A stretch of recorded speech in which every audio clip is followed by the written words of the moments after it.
तुम सभी लोगों ने एक बहुत ही बड़ी गलती की है कि तुमने वी फॉर विनोवेटिव चैनल को सब्सक्राइब तो कर लिया, पर तुम सबने घंटी नहीं दबाई। इसी वजह से उसके वीडियोस तुम्हें नहीं मिलते। अभी के अभी जाकर घंटी दबाओ।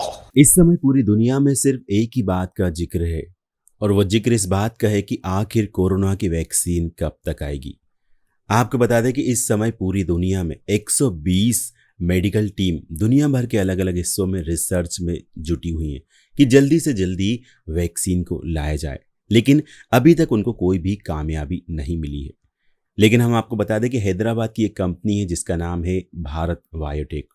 उन्होंने ये दावा किया है कि कोरोना की वैक्सीन बना ली गई है और 15 अगस्त को कोरोना वायरस की वैक्सीन भारत में लॉन्च कर दी जाएगी।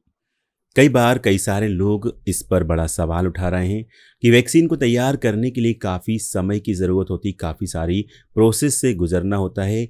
क्या भारत बायोटेक ये सभी प्रोसेस का पालन करेगी? क्योंकि इतनी जल्दी वैक्सीन लाना संभव नहीं है।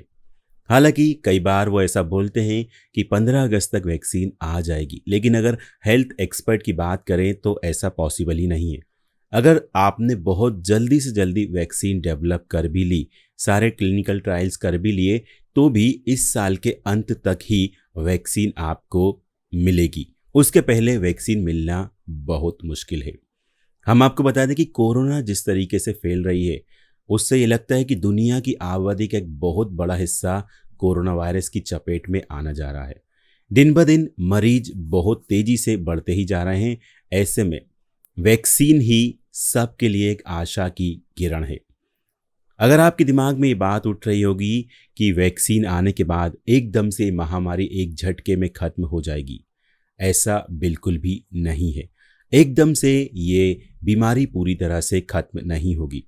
हम आपको बता दें कि कोरोना वायरस के पहले मामले की पुष्टि 31 दिसंबर 2019 को हुई थी, और जिस तेजी से वायरस फैला उसे देखते हुए 30 जनवरी 2020 को इसे पब्लिक हेल्थ इमरजेंसी घोषित कर दी गई।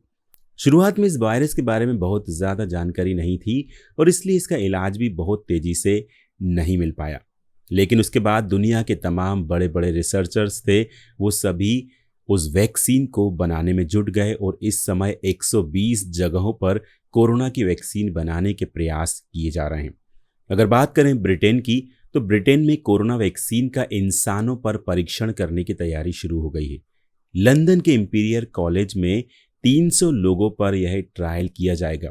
इसके पहले इस वैक्सीन का जानवरों पर इस्तेमाल किया गया, ट्रायल किया गया, और वो पूरी तरह से सफल रहा और इससे इम्यूनिटी को बेहतर बनाने में उनको मदद मिली। कोविड-19 को लेकर पहले ह्यूमन ट्रायल में 8 मरीजों के शरीर में एंटीबॉडीज का इस्तेमाल किया गया। ऑक्सफोर्ड यूनिवर्सिटी में भी 800 लोगों पर ट्रायल शुरू किया जा चुका है। इसके अलावा एस्ट्राजेनेका कंपनी से भी 10 करोड़ वैक्सीन डोज की डील की गई है। अगर हम दूसरी कंपनियों की बात करें, जैसे कि सनफाई और जीएसके ने भी वैक्सीन डेवलप करने के लिए आपस में तालमेल किया है। ऑस्ट्रेलिया में भी 2 संभावित वैक्सीन का नया प्रयोग शुरू हुआ है और ऐसा माना जा रहा है कि अगले साल इंसानों पर ये लोग ट्रायल शुरू कर देंगे। अगर हम बात करें कि कई सारी जगहों पर कोरोना वायरस की संभावित वैक्सीन का इंसानों पर परीक्षण शुरू कर दिया गया है। जापान में भी उन लोगों ने परीक्षण शुरू कर दिया है, और जो जापान की कंपनी है उन्होंने कहा है कि वो अगले साल 31 जुलाई तक ये हॉस्पिटल से सारे ट्रायल जारी करेंगे। हम आपको बता दें कि इसी जुलाई महीने में भारत के कुछ वॉलंटियर्स को भारत में ही विकसित एक कोरोना वायरस वैक्सीन लगाई जाएगी, और अभी धीरे धीरे लगाई जा रही है। इस वैक्सीन को हैदराबाद की एक फार्मा कंपनी भारत बायोटेक ने तैयार किया है। एक चिट्ठी जारी हुई थी और जिसमें कहा गया था कि 15 अगस्त को कोरोना वायरस की वैक्सीन लॉन्च कर दी जाएगी। अब आपको बताते हैं कि आखिर वैक्सीन कैसे बनती है। इंसानी शरीर में खून में व्हाइट ब्लड सेल्स होते हैं जो उसके रोग प्रतिरोधक तंत्र का हिस्सा होते हैं। बिना शरीर को नुकसान पहुंचाए वैक्सीन के जरिए शरीर में बेहद कम मात्रा में वायरस या बैक्टीरिया डाल दिए जाते हैं। जब शरीर का रक्षा तंत्र इस वायरस या बैक्टीरिया को पहचान लेता है तो शरीर इससे लड़ना सीख जाता है। इसके बाद अगर इंसान असल में उस वायरस या बैक्टीरिया का सामना करता है तो उसे जानकारी होती है कि वो संक्रमण से कैसे निपटे। दशकों से वायरस से निपटने के लिए जो टीके बने, उनमें असली वायरस का ही इस्तेमाल होता आया है। मीजल्स, मम्स और रूबेला टीका बनाने के लिए ऐसे कमजोर वायरस का इस्तेमाल होता है जो संक्रमण नहीं कर सकते। साथ ही फ्लू की वैक्सीन में भी इसके वायरस का ही इस्तेमाल होता है।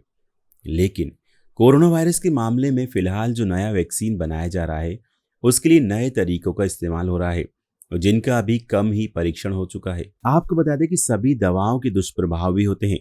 बुखार के लिए आमतौर पर इस्तेमाल की जाने वाली पैरासीटामोल जैसी दवा के भी दुष्प्रभाव होते हैं, लेकिन जब तक किसी वैक्सीन का क्लिनिकल परीक्षण नहीं होता, ये जानना मुश्किल होता है कि उसका किस तरीके से असर पड़ सकता है। आपके दिमाग में सवाल भी उठ रहा होगा कि आखिर सबसे पहले वैक्सीन किसको मिलेगी। अगर वैक्सीन विकसित भी हो जाए तो सबसे बड़ा सवाल यही है कि सबसे पहले वैक्सीन किसको मिलेगी, क्योंकि शुरुआती तौर पर वैक्सीन की लिमिटेड सप्लाई ही होगी। ऐसे में वैक्सीन किसको पहले मिलेगी, इसको भी प्रायोरिटाइज किया जा रहा है।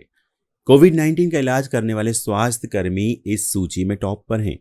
कोविड-19 से सबसे ज़्यादा खतरा बुजुर्गों को होता है। ऐसे में अगर यह बुजुर्गों के लिए कारगर होती है तो उन्हें सबसे पहले ये वैक्सीन मिलना चाहिए। ये था हमारा आज का वीडियो। उम्मीद करते हैं कि आपको ये वीडियो पसंद आया होगा।